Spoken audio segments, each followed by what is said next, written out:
सीता देवी के पति को गुजरे हुए कुछ महीने बीत चुके हैं। सीता देवी अभी भी अपने पति को भुला नहीं पाई है, लेकिन क्या करे, हर व्यक्ति को समय के साथ चलना पड़ता है।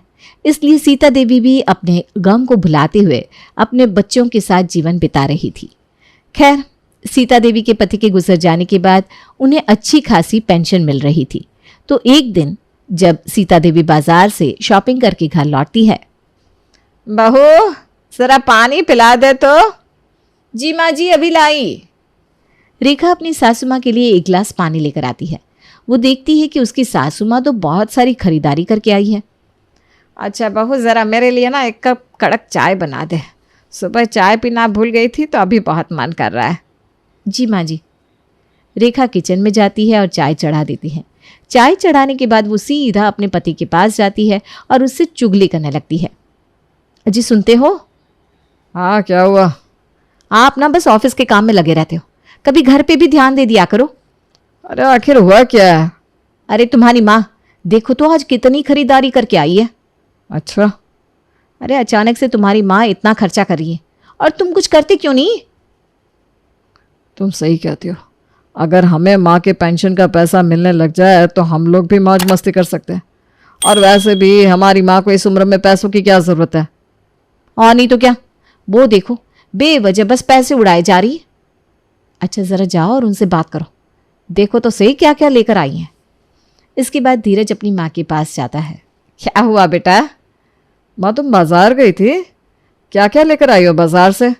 अरे मैं तुझे बताना ही भूल गई, तेरी मौसी की बड़ी बेटी की गोद भराई है 5 दिन बाद। हम सभी को वहीं पर बुलाया है, बस उसी के लिए कुछ कपड़े और कुछ सामान लेने गई थी। कपड़े भी सामान भी? अरे सगी मौसी की बेटी है तेरी, कुछ ना कुछ तो उसके लिए लेना पड़ेगा ना। अरे माँ साफ साफ बताओ ना, आखिर तुमने लिया क्या है? बस वो चांदी की 2 पायल और एक सोने की अंगूठी। अच्छा ज़रा दिखाइए तो। सीता देवी अपने बेटे और अपनी बहू को सारा सामान खोलकर दिखाती है। माँ ये तो काफ़ी भारी भरकम है और इसकी कीमत भी काफ़ी ज़्यादा लग रही है। हाँ बेटा, तो क्या हो गया? अरे माँ ये 2 पायल काफ़ी है, ये अंगूठी आपको देने की क्या ज़रूरत है? अरे चुप कर तू, अब ज़्यादा मत बोल। चल बहू, खाना खाने का टाइम हो गया है, अब सबको खाना लगा दे। और सीता देवी हाथ धोने के लिए वहां से चली जाती है। देख रहे हो, कुछ करो नहीं तो मामला हाथ से बाहर निकल जाएगा। तुम ही हो ना मेरी बात जो नहीं सुनते हो। सही कहती हो रेखा, मुझे कुछ करना होगा, नहीं तो ऐसे माँ की सारी पेंशन खत्म हो जाएगी और हम लोग हाथ पर हाथ धरे बैठे रह जाएंगे। वही तो, करो ना कुछ। तो इस तरह रेखा अपने पति धीरज को भड़काती रहती थी। एक दिन धीरज निराश होकर ऑफिस से घर लौटता है। ये लीजिए पानी।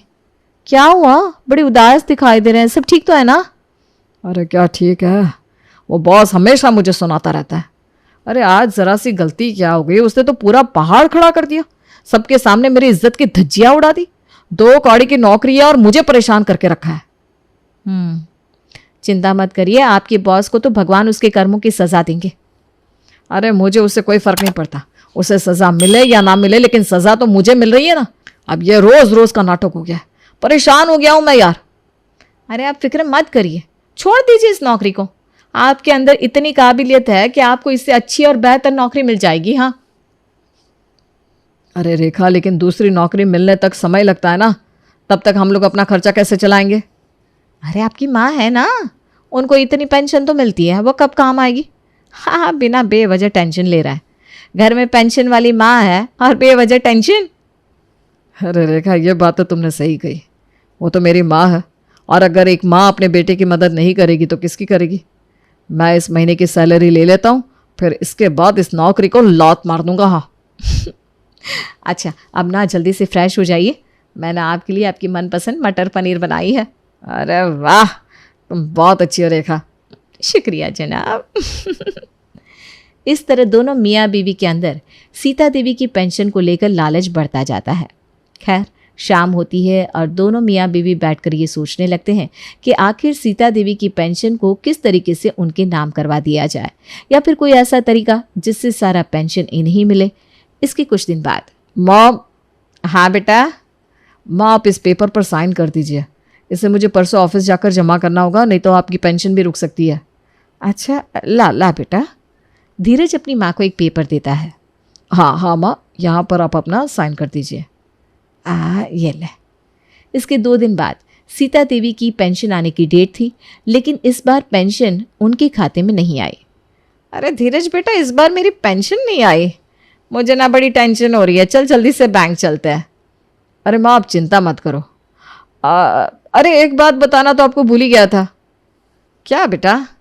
वो माँ, दरअसल बात यह है कि जब मैं आपका कागज़ जमा करने के लिए वहाँ गया था तो मुझे पता चला कि आपके अकाउंट में कुछ गड़बड़ी हो गई है, और तभी वहाँ के एक कर्मचारी ने मुझे ये सलाह दी कि आपके अकाउंट की जगह मैं अपने अकाउंट की डिटेल दे दूँ।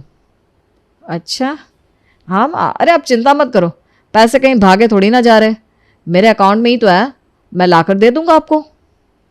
अच्छा ठीक है बेटा। थोड़ी देर बाद धीरज पैसे निकाल कर लाता है और अपनी माँ को देता है। दरअसल सीता देवी अपनी पूरी पेंशन नहीं निकालती थी, वो पेंशन का बहुत सारा हिस्सा अपने अकाउंट में बचा कर रखती थी।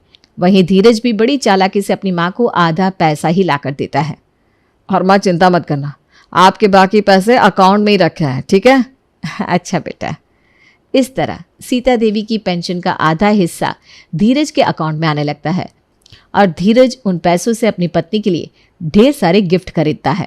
साथ ही साथ दोनों पति पत्नी कुछ पेंशन के पैसों से खूब मौज मस्ती भी करने लगते हैं। माँ आज आपकी बहू का जन्मदिन है तो हम किसी महंगे रेस्टोरेंट में खाना खाने के लिए चल रहे हैं। अच्छा, वैसे तो बुरा ना माने बेटा, तो मैं तुझसे एक बात पूछना चाहती हूँ। अरे बोलो माँ। वो क्या बात है, आजकल तो बहुत खर्च करता है। अरे माँ, अगर मैं खर्च कर रहा हूँ तो ये तो अच्छी बात है ना, मैं नौकरी करता हूँ, कमाता हूँ, तो जाहिर सी बात है खर्चा तो करूँगा ही। दरअसल माँ मेरा ना प्रमोशन हो गया है। अच्छा, इतनी बड़ी बात तो मुझे अब बता रहा है धीरज। अरे माँ छोड़िए ना, दिमाग से निकल गया, माफ़ कर दीजिए। अच्छा ठीक है, वैसे भी आजकल अपनी माँ को कौन ध्यान में रखता है भला। अरे माँ आप ऐसा मत बोलो ना। अच्छा छोड़, जा जल्दी तैयार हो जा। इसके बाद सभी लोग एक महंगे रेस्टोरेंट में जाते हैं, वहाँ पर खूब मस्ती करते हैं। वहीं इसके कुछ दिन बाद, माँ इस बार पेंशन बहुत कम आई है। क्या? पता नहीं माँ, कुछ ना कुछ नियम कानून बदलते रहते हैं, हो सकता है इसी वजह से। अच्छा। और इस तरह अब सीता देवी को अपनी ही पेंशन कम मिलने लगी थी। खैर, इसके कुछ दिन बाद सीता देवी की बहू और बेटा उसे एक आश्रम में ले जाते हैं। ये तो कहाँ ले आया बेटा? माँ वो बात यह है कि हमें आज शाम की फ़्लाइट से लंदन जाना है। दरअसल बॉस ने मुझे 2 ही टिकट दी है, तो मैं आपको साथ नहीं ले जा पाऊँगा, और इसलिए माँ आप तब तक ना इस आश्रम में रहिए। आप चिंता मत करिए, मैंने यहाँ के लोगों से बात कर ली है, यहाँ पर सब कुछ मिलता है, बस आप टेंशन फ्री होकर यहाँ पर अपने दिन गुजारिए। हाँ माँ जी, अगर आप घर में अकेली रहेंगी तो वहाँ कुछ भी हो सकता है ना, आपको पता है ना आजकल समाज में क्या क्या हो रहा है, बस इसीलिए माँ जी। अच्छा माँ जी, प्रणाम। सदा सुहागन रहो। दोनों पति पत्नी वहाँ से निकल जाते हैं। वहीं सीता देवी की आंखों में आंसू थे, लेकिन वो अपने बच्चों के लिए चुपचाप ये गम के आंसू पी लेती है।